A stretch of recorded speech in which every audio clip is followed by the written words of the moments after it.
Hi guys, welcome to movie max. ఈ వీడియోలో మనం మాట్లాడుకునే టాపిక్ వచ్చేసి పుష్ప 2 గురించి. పుష్ప 2 గురించి ఎందుకు మాట్లాడుకుంటున్నామంటే ఈ మూవీపై మామూలు ఎక్స్పెక్టేషన్స్ లేవు. ఈ మూవీ మీద వీడియో చేస్తే వీడియో వ్యూస్ అనేవి జయ్యని ఇస్తాయి. సో మన ఛానల్ కూడా సబ్స్క్రైబర్స్ వస్తారు. విన్నారు కదా, సబ్స్క్రైబ్ చేయండి, మర్చిపోకూడదు. వీడియో స్టార్ట్ చేస్తే ఈ మూవీ మీద ఎన్ని ఎక్స్పెక్టేషన్స్ ఉన్నాయో ఇప్పుడు మనం మాట్లాడుకోబోతున్నాం. ఈ మూవీ ఎంత కలెక్ట్ చేస్తుందో మాట్లాడుకోబోతున్నాం. ఈ మూవీ 1000 కోట్లు కలెక్ట్ చేస్తుందో లేదో కూడా మాట్లాడుకోబోతున్నాం. సెకండ్ సింగిల్ ఇప్పుడు మాట్లాడుకోబోతున్నాం. సో వీడియో స్టార్ట్ చేసుకునే ముందు కొత్త వారు ఎవరైనా మన ఛానల్ని చూస్తే సబ్స్క్రైబ్ చేసేయండి, ఇప్పుడే చేసేయండి, గంటను కూడా కొట్టండి. అప్పుడెప్పుడో 2 సంవత్సరాల క్రితం డిసెంబర్ 17వ తారీఖున పుష్ప రిలీజ్ అయింది. పుష్ప రిలీజ్ అయ్యి తెలుగులో మిక్స్డ్ టాక్ సొంతం చేసుకుంది. కానీ బాలీవుడ్లో అయితే మూవీ బ్లాక్ బస్టర్ అయింది. దీంట్లో సాంగ్స్ ఎలా ఉంటాయో మనకు ఆల్రెడీ విన్నాం, చూసాం. మరి ఈ సినిమా మీద బాలీవుడ్లో అయితే మామూలు ఎక్స్పెక్టేషన్స్ లేవు. దాదాపు 2.5 ఏళ్ళు అయిపోయింది, ఒక్క అప్డేట్ కూడా లేదు. రీసెంట్గానే టీజర్ అయితే రిలీజ్ చేశారు. ఆ టీజర్ అయితే వేరే లెవెల్ ఉన్నాయి. బన్నీ అన్న స్వాగ్ అయితే ఇంకా వేరే లెవెల్ ఉంది. మరి ఆ తర్వాత సాంగ్ కూడా రిలీజ్ చేశారు. ఆ సాంగ్ అయితే మిక్స్డ్ టాక్ సొంతం చేసుకుంది. కానీ దాంట్లో వేసే బన్నీ అన్న స్టెప్స్ అయితే వేరే లెవెల్ ఉంది. ఆ హుక్ స్టెప్ అయితే ఇంకా బాగుంటుంది. త్వరలో సెకండ్ సింగిల్ కూడా రాబోతుంది, జూన్లో అంట. ఎలక్షన్స్ అయిపోయాకైతే సెకండ్ సింగిల్ రాబోతుంది.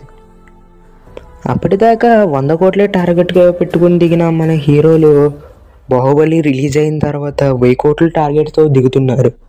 ఇప్పుడు పుష్ప 2 రిలీజ్ అయిన తర్వాత 1500 కోట్లు 2000 కోట్లు టార్గెట్ పెట్టుకొని దిగుతారని నాకు అనిపిస్తుంది. మరి మీకేమనిపిస్తుందో కింద కామెంట్ చేయండి. మరి కొంతమంది ఈ మూవీ 1000 కోట్లు కలెక్ట్ చేయదు, 800 నుండి 700 కోట్ల వరకే కలెక్ట్ చేస్తుంది అంటున్నారు. మరి అది నిజమా అబద్ధమా అంటే ఈ మూవీ అయితే 1000 కోట్లు కంపల్సరీ కలెక్ట్ చేస్తుంది. ఈ మూవీ మీద ఉన్న ఎక్స్పెక్టేషన్స్ అయితే మామూలుగా లేవు. బాలీవుడ్లో ఏకంగా 200 కోట్ల వరకు బిజినెస్ జరుపుకుంది. సో బిజినెస్ జరుపుకున్న 500 కోట్ల వరకు బాలీవుడ్లోనే కలెక్ట్ చేస్తుంది బిజినెస్ బట్టి చూస్తే.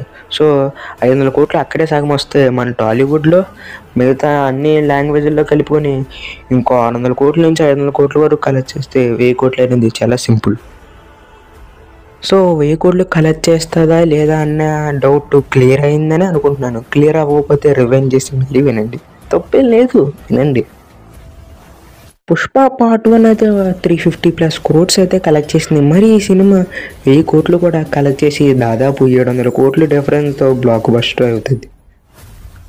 మరి బాహుబలి రికార్డ్ బ్రేక్ చేస్తుందా లేదా అంటే బాహుబలి రికార్డ్ బ్రేక్ చేయాలంటే ఎన్నో బాగా కుదిరితే, సాంగ్స్ అన్నీ బాగా కుదిరితే ఆ మూవీ బ్రేక్ అవుద్ది. రికార్డ్ ఎప్పుడో కానీ బ్రేక్ అవ్వాలి, కానీ ఇప్పుడైతే బ్రేక్ అవ్వదని నేనైతే అనుకుంటున్నాను. పుష్ప కలెక్ట్ చేస్తే 1200 కోట్ల వరకు ఎండ్ అయిపోద్దని అనుకుంటున్నాను. మరి మన పుష్పరాజ్ స్వాగ్ తెలుసు కదా, తగ్గేదేలే అనే ఒక్క డైలాగ్తో మూవీ మీద ఎక్స్పెక్టేషన్ జయ్యని పెంచుకున్నాడు. పెద్ద పెద్ద స్టార్ల నుంచి క్రికెటర్ల వరకు తగ్గేది లేదా అనే ఒక్క డైలాగు వాడి దీని మీద ఈ మూవీకి క్రేజ్ తెచ్చిపెట్టారు. అదేంటో తెలియదు కానీ బన్నీ అన్న ఏ సినిమా తీసినా లక్ అనుకోవాలో లేదా ఇంకేమైనా అనుకోవాలో తెలియదు కానీ ఫస్ట్ బన్నీ అన్న మూవీకి మిక్స్డ్ టాక్ వస్తుంది. ఆ తర్వాత మూవీ కాస్త బ్లాక్ బస్టర్గా మారుతుంది. సాంగ్స్ కూడా అంతే, ఫస్ట్ మిక్స్డ్ టాక్ వస్తుంది, తర్వాత చార్ట్ బస్టర్ అవుతుంది. మీరు చాలా గమనించుంటారు, అలా వైకుంఠపురం సాంగ్స్ కూడా ఫస్ట్ మిక్స్డ్ టాక్ సొంతం చేసుకుంది, తర్వాత ఆ సాంగ్స్ చార్ట్ బస్టర్ అయింది. పుష్ప సాంగ్స్ కూడా అలాగే జరిగినాయి. మరి ఇప్పుడు వచ్చే రాబోయే ఫ్యూచర్లో వచ్చే సాంగ్స్ కూడా మన పుష్పలో అలాగే ఉంటాయి, తర్వాత చార్ట్ బస్టర్ అవుతుంది. మూవీ అయితే బ్లాక్ బస్టర్ అనేది కన్ఫర్మ్. మరి చాలా క్వశ్చన్స్కి నేనైతే ఆన్సర్ ఇచ్చానని అనుకుంటున్నాను. ఇంకేమైనా క్వశ్చన్స్ ఉంటే కింద కామెంట్ చేయండి. ఫస్ట్ టైం మన ఛానల్ ఎవరైనా చూస్తే సబ్స్క్రైబ్ చేసేయండి. మరి మేమైతే ఒక టార్గెట్ పెట్టుకున్నాం, 3 monthsలో 1000 సబ్స్క్రైబర్స్ అనేది క్లియర్ చేయాలని. సో వీడియో అయిపోయిన వెంటనే మీరు సబ్స్క్రైబ్ చేస్తారనుకో, అది 2 నెలల్లోనే అయిపోద్ది. అయిపోయిందనుకో అప్పుడు 2000 టార్గెట్ పెట్టేసుకోవచ్చు. ఏమంటారు, సబ్స్క్రైబ్ చేస్తారుగా, చేసేయండి. సో అది గైస్ వీడియో. ఇంకో మంచి వీడియోతో మళ్ళీ కలుద్దాం. అంతవరకు సైనింగ్ ఆఫ్, బాయ్.